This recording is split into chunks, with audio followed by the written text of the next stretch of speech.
話俾大家知一個秘密，你哋喺出面排隊都要食嘅嗰啲鹽焗乳鴿啊，我教你喺屋企用一個電飯煲啊就能夠搞掂啊，鹹香入味又爆汁。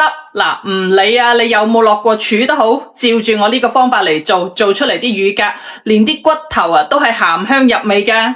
大家好啊，我係阿薇啊。嗱，我屋企從我爺爺嗰代開始就開始做鹽焗乳鴿啦，今年已經做咗50幾年啦，從一間細細嘅餐館做到而家大飯店啊，都靠住呢一道餸㗎啫。今日我將呢個方法免費分享俾大家。首先揀乳鴿，我哋至好咧揀嗰種25日到30日嗰種比較細嘅乳鴿。嗱，咁樣整出嚟嘅乳鴿咧，真係啖啖都會爆汁㗎。我哋呢邊咧就賣到38蚊一隻啦。嗱，唔知你嗰邊有幾錢一隻呢？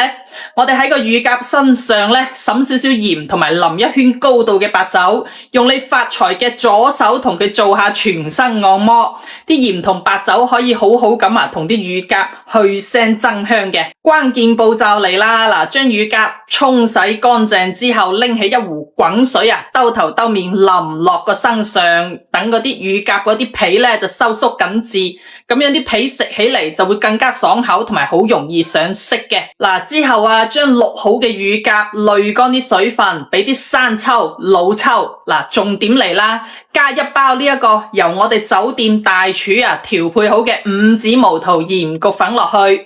呢一個係酒店大廚用五指毛桃研磨成粉調配好嘅。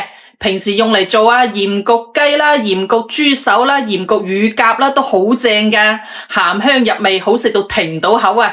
嗱，最後加一殼花生油，用你另一隻發財嘅手，嗱，咁樣將個乳鴿裏裏外外都捽均勻。嗱，爆汁嘅秘訣仲有一樣，就係將嗰啲汁倒入個乳鴿肚裏面，咁樣醃翻佢半個鐘。我每日都會分享呢啲簡單嘅家常菜，中意嘅朋友可唔可以點翻個免費嘅小紅心支持一下我呢？多謝晒大家先啦。然後電飯煲上面咧就鋪呢個薑片、蔥段、洋蔥絲，防止黐底嘅好好用嘅。嗱，將醃好嘅乳鴿放入去，將醃製好嘅醬料都倒入去噃，一滴水都唔使俾按煮飯鍵，半個鐘之後就有得食噶啦。嗱，一打開個蓋隔籬老王聞到都要過嚟黐餐哇，鹹香入味，啖啖爆汁。大家嗱臨喺自己屋企試下啦喂！如果你屋企裏面冇呢一個五指毛桃鹽焗粉，或者出去買你又怕買唔到一樣嘅噃，你可以點開我嘅頭像，我商品櫥窗裏面同大家準備好晒噶啦，趁住而家廠家有活動，帶多幾包返屋企試下佢啦。